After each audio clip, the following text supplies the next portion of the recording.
history of Uzbekistan is the history of origin of the most beautiful cities in Central Asia.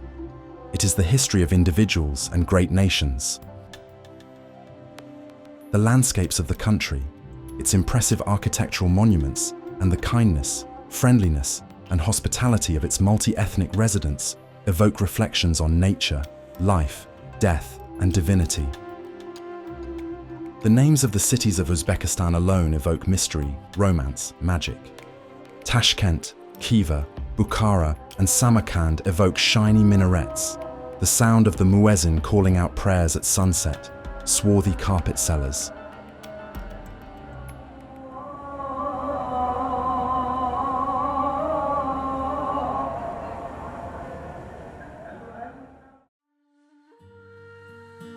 This is about a unique journey through the hospitable land of Uzbekistan, marked by a millennial history and cultural mixtures. But it is also the history of people who wholeheartedly love their homeland.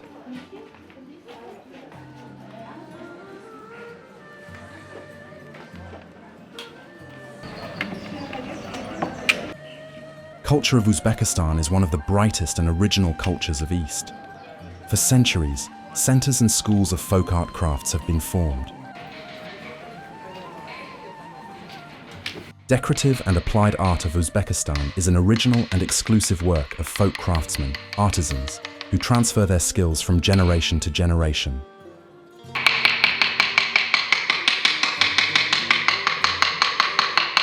In our short visit to Uzbekistan, we pictured how historical memory and aspirations support this people striving for a peaceful and bright future.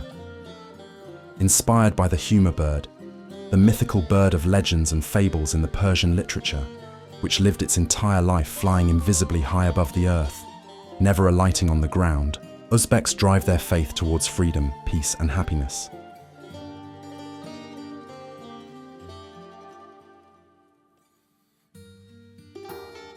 Tashkent, the capital, is a cosmopolitan and multi-ethnic city, home to Uzbeks, Russians, Tajiks, Uyghurs, and Kazakhs.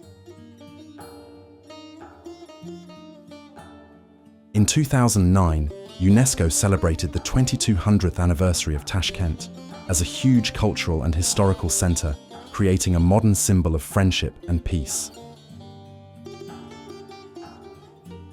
Local markets are the best places to capture the rhythms of peoples and their tradition. Eski Yuva, the Chorsu market, is the largest and oldest market in Uzbekistan, but also in all Central Asia.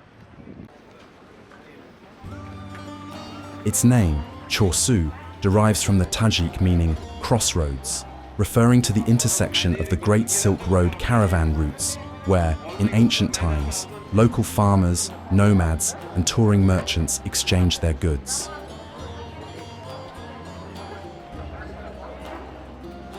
Rebuilt in the second half of the XX century, Chorsu Bazaar is a masterpiece of late Soviet modernism in Tashkent, when rationalist principles of functionality and modernist composition intertwined with a deep understanding of history and the local culture.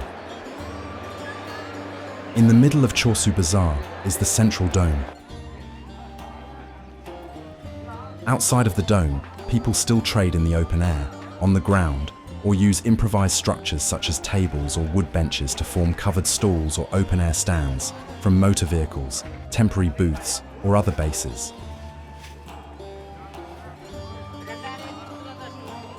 It's no surprise to see this mix of traditional local wares with the imported stock from around Asia. That's how it's always been. Inside, the stalls are arranged in concentric circles on the ground floor, with a terrace around the edge on the second level with more tables. In ancient times, people came here not only to buy or sell something, but to know any news. Bye-bye. Nowadays, it still has a peculiar role as center of the city's social life.